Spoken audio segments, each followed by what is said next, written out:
وَإِن جَاهَدَاكَ، اور اگر وہ دونوں کوشش کریں تمہارے ساتھ، علا، اس پر، ان، یہ کہ، تشرکا، تم شریک کرو، بی، میرے ساتھ، ما لیس لکا، جو نہیں ہے تیرے لیے، بھی، ساتھ اس کے، علم، کوئی علم، فلا تطیعہما، تو نہ تم اطاعت کرو ان دونوں کی، یعنی ان دونوں ماں باپ کی۔ اللہ سبحانہ تعالیٰ اب ہم سب کو مخاطب کر کے کہہ رہے ہیں کہ اگر تمہارے والدین تمہیں شرک پر مجبور کریں تو ان کی بات نہیں ماننا۔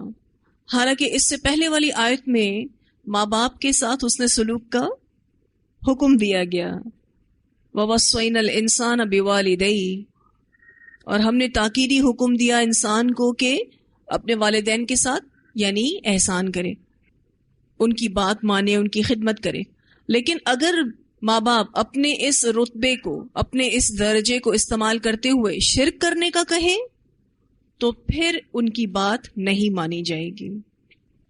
وَصَاحِبْهُمَا، اور زندگی بسر کرو ان کے ساتھ، فی الدنیا، دنیا میں، معروفاً، بھلے طریقے سے، یعنی دنیا کے کسی حق میں کمی نہ کرنا، کوئی خدمت نہ چھوڑنا۔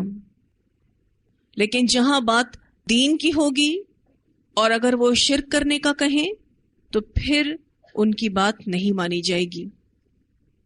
تو جب تک دنیا میں تمہارا اور ان کا ساتھ ہے، ان کے ساتھ اچھا برتاؤ کرو۔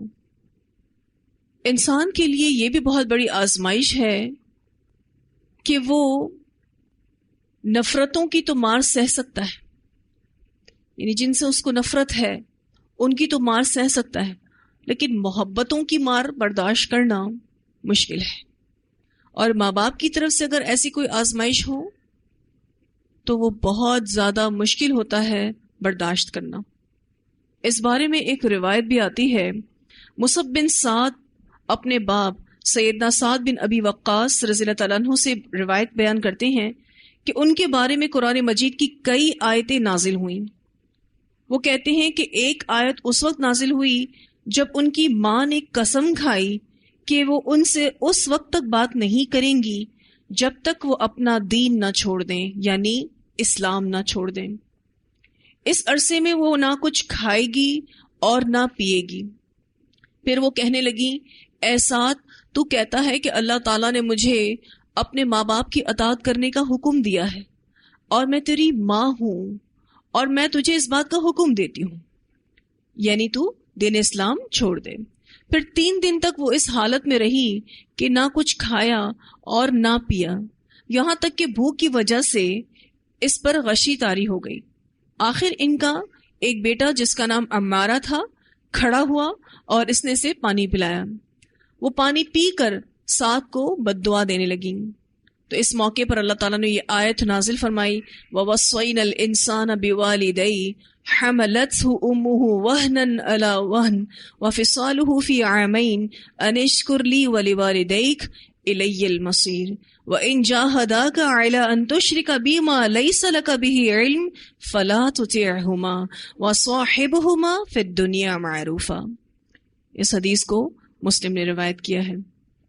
تو جہاں تک ماں باپ کی خدمت کا، ان کے ساتھ حسن سلوک کرنے کی بات ہے، تو اس میں تو ایک مومن اور فرمانبردار اولاد پورا اترنے کی کوشش کرے گی، لیکن جہاں بات شرک کی آئے گی یا پھر کسی اور گناہ کے لیے بھی ماں باپ کہیں تو پھر ماں باپ کی فرمانبرداری اطاعت نہیں کی جائے گی۔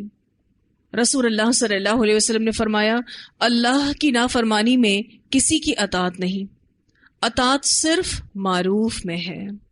اسے بخاری نے روایت کیا ہے۔ اب وہ کوئی بھی ہو، ہم کسی کی بھی اطاعت کر کے اللہ کی نافرمانی نہیں کر سکتے۔ آپ صلی اللہ علیہ وسلم کا یہ حکم کہ اطاعت صرف معروف میں ہے، جو بات صحیح ہے آپ اس کو مانیں بس۔ وَاتَّبِعْ، اور پیروی کرو، سبیلا، اس راستے کی، من، جو اناب الیہ، رجوع کرے میری طرف۔ من کی ضمیر رسول اللہ صلی اللہ علیہ وسلم کی طرف بھی جا رہی ہے۔ دوسرے نمبر پر ہر وہ شخص جو اللہ کی طرف بلائے، کیونکہ اب دینی معاملات میں والدین کو فالو نہیں کیا جا سکتا، کیونکہ وہ اگر شرک کی طرف بلا رہے ہیں تو آبا و اجداد کی اندھی تقلید منع ہے. لیکن اگر ماں باپ صراط مستقیم پر ہیں تو آپ ان کو فالو کر سکتے ہیں، یہ پھر شرک نہیں ہوگا. لیکن اگر وہ شرک کرنے کا کہیں تو پیروی پھر اس شخص کی کرنی ہے جو اللہ کی طرف رجوع کرنے والا ہے. تو من کی ضمیر رسول اللہ صلی اللہ علیہ وسلم کی طرف جا رہی ہے کہ سب سے پہلے پیروی کرنے کے لیے ہمارے پاس رسول اللہ صلی اللہ علیہ وسلم ہے، اور پھر آپ صلی اللہ علیہ وسلم کو فالو کرتے ہوئے جو بھی اللہ کی طرف بلائے اس کی بھی پیروی کی جا سکتی ہے. انابا کا جو لفظ ہے نون واو با سے ہے، اس کا معنی ہوتا ہے توبہ اور اخلاص کے ساتھ پلٹنا. تو اس شخص کے راستے پر چلو جو اللہ کی طرف رجوع کرنے والا ہے. ثم الی مرجعکم، پھر میری طرف لوٹنا ہے تمہارا. فانبئکم، پھر میں بتاؤں گا تم کو. بما کنتم، ساتھ اس کے جو تھے تم تعملون، تم عمل کرتے. پھر اللہ سبحانہ تعالیٰ کل قیامت کے دن بتائیں گے کہ ہم کیا کیا عمل کر کے آئے ہیں. لوٹنا اسی کے پاس ہے، جانا اللہ ہی کی طرف ہے. پھر اللہ ہی ان اعمال کے مطابق اچھا یا برا بدلہ بھی عطا کرے گا. تو یہاں الحمدللہ ہمارا لیسن مکمل ہوا. اس آیت کی تلاوت سن لیتے ہیں. وَإِن جَاهَدَاكَ عَلَىٰ أَن تُشْرِكَ بِي مَا لَيْسَ لَكَ بِهِ عِلْمٌ فَلَا تُطِعْهُمَا وَصَاحِبْهُمَا فِي الدُّنْيَا مَعْرُوفًا وَاتَّبِعْ سَبِيلَ مَنْ أَنَابَ إِلَيَّ ثُمَّ إِلَيَّ مَرْجِعُكُمْ فَأُنَبِّئُكُمْ بِمَا كُنتُمْ تَعْمَلُونَ. وآخر دعوانا ان الحمد للہ رب العالمین. سبحانک اللہم وبحمدک، نشہد ان لا الہ الا انت، نستغفرک ونتوب الیک. السلام علیکم ورحمۃ اللہ وبرکاتہ.